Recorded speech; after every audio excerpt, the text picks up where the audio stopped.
time. And I'm very pleased to announce today that Pharmac is proposing to fund 2 new treatments from the 1st of May. Initially there will be a public consultation, that's always necessary, but come the 1st of May these 2 new treatments will be available, and they're estimated to assist 160 New Zealanders per year who have melanoma. So it is a minority of all those diagnosed, but to those people it can make an enormous difference. It means that the chance of having to have further treatments and infusions post-operation is reduced by around 2/3.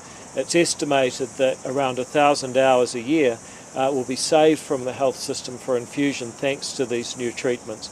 It's also an example of how Pharmac is operating differently these days. Once upon a time, Pharmac was warring with everybody and finding reasons to say no.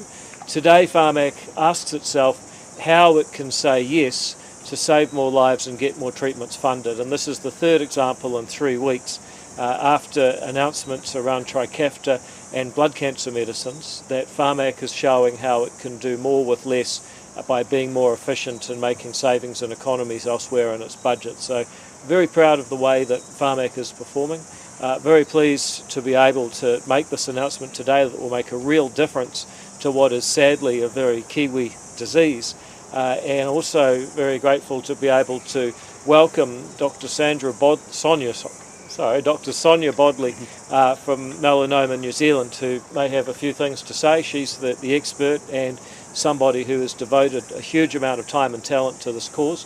So welcome, Sonia. It's great to have you here, and happy to take questions on this and other topics once Sonia's had her say. Kia ora, everyone. Firstly, I'd like to acknowledge the Honourable David Seymour, Associate Minister for Health, and Todd Stevenson for the invitation to be here and speak with you today. My name is Dr. Sonia Bodley. I'm a skin cancer doctor and a Board of Trustees member with Melanoma New Zealand. New Zealand sadly has one of the highest rates of melanoma in the world, and even more sadly we have the highest death rate of melanoma in the world. And Melanoma New Zealand has long been advocating for the provision of increased funding for melanoma treatments for melanoma patients, as well as providing expert advice and expertise to government agencies and other stakeholders. Today's progress towards more funding for melanoma medicines plays an important role in not only improving outcomes for patients, but also brings us much closer to international treatment guidelines. For advanced melanoma patients, access to these medicines provides more treatment options, reduces the financial strains on patients and their families, and allows them to focus on what's most important to them, which is their health and well-being. You can see today that we've got one of our 2 Melanoma New Zealand spot check vans, which we've had since 2021, and the ministers are welcome to have a free spot check and experience what that is like.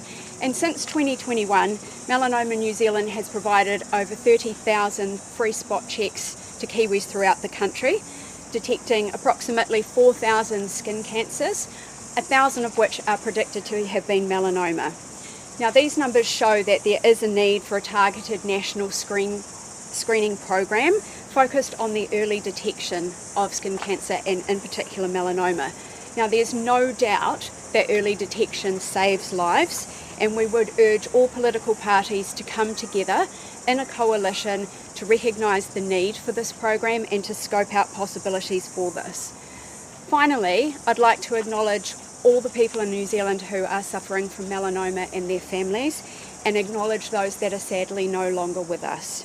Today's announcement is a big step in the right direction, and Melanoma New Zealand will continue its commitment to provide advocacy for all those patients and their families. Thank you. Thank you very much, Dr. Bodley. Any of us are happy to take questions about this. If people have questions about other political issues of the day, I'm happy to take them, but I'd just like to give Sonia and this issue a chance first. Yeah, oh, sorry, yep. We're also happy to acknowledge total contentment with the government on the 23rd of February. What criteria will people have to meet to access the It'll be a specific stage of specific types of melanoma. I'm sure Dr. Bodley can talk in a lot more detail about that than I can. But what Pharmac has done is it's taken a medicine that was previously funded and it's extended it to new indications. So that is specific stages of specific skin cancers. If you have those, then doctors will be able to prescribe them publicly funded through Pharmac. So, you might be able to say more about this. Yeah, so in particular we're at this stage talking about people with 3B to stage 4 melanoma skin cancer, and these treatments allow provision of treatment before surgery, which is something relatively new, and we're hoping that that will increase the disease-free survival of those people receiving that treatment. Will they be able to receive it, say, after the sort of remission as well? So, yeah, there are treatments that exist already for people who have already had surgery and received therapy, but this just broadens our options. Minister, if there's no further questions on this, happy to. Happy to move on. Do you support Australia's move to remove Andrew from the line of succession? Well, if that's what the British government wants to do, I think New Zealand should join Australia in supporting that move. But I've got to say, many challenges in New Zealand. It's not the first place I would go. So you don't personally support it? No, I don't not support it. I've just said I do support it. I would just say that we're focused on things like health and affordability and crime. That this is not our top of the list of priorities. Albanese has written an official letter to Sir Keir Starmer to express support for removing Andrew Batten-Windsor from the line of succession. What do you think is the right thing for New Zealand to do? Well, I think New Zealand should support it. I just don't think it's not an issue I would make my top priority. Today, melanoma, which is obviously a medication platform widely used across New Zealand, appears to have been hacked, remaining still offline. Do you know how many patients have been affected by this? The exact number affected is still to be determined as I last heard, but clearly this will be very distressing for a lot of people who have parents and elderly people in retirement villages and care settings, and it reinforces why it's so important that the government strengthens its work around cyber security. This is happening all over the world, and New Zealand cannot afford to be the weakest link. This is now the second medical records provider to be compromised. Does Health New Zealand need to do better vetting? Well, I think that the challenge is if you have permission to hold New Zealanders' medical records, what criteria are you meeting? I think New Zealand has been behind other countries for many years on this. Our government is now working very rapidly to keep up, and this has been discussed in the highest levels of government as recently as a few weeks ago. So we're very aware that this is a challenge. New Zealand has work to do, and it is being done. A ministerial briefing from Pharmac highlighted the chronic shortage of ADHD medication. How concerned are you about this? Look, at any given time, there are always about half a dozen medicines where there's a shortage around the world. Pharmac has to hustle to get supply of those medications, and they usually do pretty well. So it's a problem. It can be a real problem for people that are in need of this medication. However, it's also true that at any given time there will be a shortage, and I'm always really proud of the way that Pharmac hustles to make sure New Zealanders get access through global markets where everyone's trying to buy the same thing.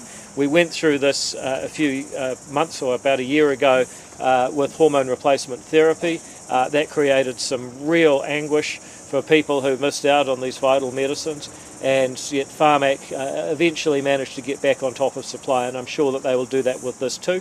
That's not to minimise the anguish that people will feel, but Pharmac is pretty good at getting on top of these shortages when they occur. The People's Select Committee found no budget savings were made in cutting pay equity as it was all redirected. What did that money pay for? Well, things like schools and hospitals and getting roads built, the things that New Zealanders need, while pay equity has been focused on gender differences rather than a very bureaucratic system which was very expensive and didn't actually focus on gender discrimination. It found the retrospective cancellation of existing rights was a serious violation of that rule of law. How do you justify that? Well, that's what some people who used to be representatives thought. The actual Parliament said that this is legitimate. The actual government said that this is going to make pay equity simpler, more focused on gender discrimination and more affordable for the taxpayer. The real challenge for the likes of Chris Hipkins is show me the money, because he says he's putting affordability at the heart of everything, but how would he afford the $12 billion to go back to the unworkable system we had before? The answer is he can't, and that's why we're not taking him seriously. Why will your minister not front up for an interview in response to the committee's findings? Well, I'm not sure that's her position. I understand she's in Hamilton speaking today, but once again, a group of people who have self-appointed themselves as an authority may expect everybody to jump to their tune. Sorry if they're not. Minister, just a question on, so some proponents of New Zealand becoming a republic and New Zealand severing the ties with the monarchy would say that the saga around the downfall of Andrew Batten Windsor would be an opportunity for New Zealand to go down that path to become a republic. What would you say to that? Well, the alternative to what we have, the alternative to the monarch is an elected head of state, and I could probably point to a few elected presidents around the world who people aren't so happy with either. The truth is, whatever system you have, people will have frustrations from time to time, but I would say New Zealand's system of government, while far from perfect, is something that ain't broken, needn't be fixed. Do you support science kits being developed specifically for Māori medium education, and what differences could there be from other science kits? Well, the thing about science is that it's universal, so you might choose to use examples of Māori myths and legends and connect those to scientific exploration. For example, I've seen people make the point that the Māori fishing calendar can be tested against the facts today, and it stands up pretty well. But what's interesting is it's not because Tongaroa said that there should be a Māori fishing calendar or you should fish at certain times, it's because you can actually do experiments to verify that today. I think that shows that science is something that is universal. So yes, you can put your language, your stories, your flavour against it, but ultimately science is testing a theory against observed reality, and it doesn't matter what your background is, what you see in that observation is the same. Does ACT support having a Māori curriculum?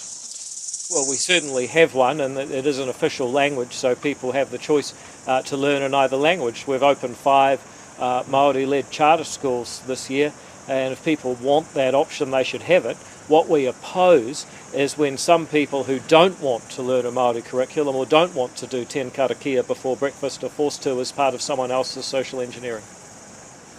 Alrighty, folks, we'll really appreciate... Oh, you're about to ask a question? Sorry. I was just going to go back to the topic here today. Yeah. How many people with stage 3-4 melanoma will miss out under the funding rules? Well, the way the funding works is that if you have this indication, then you are eligible to have it prescribed by your doctor and funded by Pharmac. So the answer would be nobody.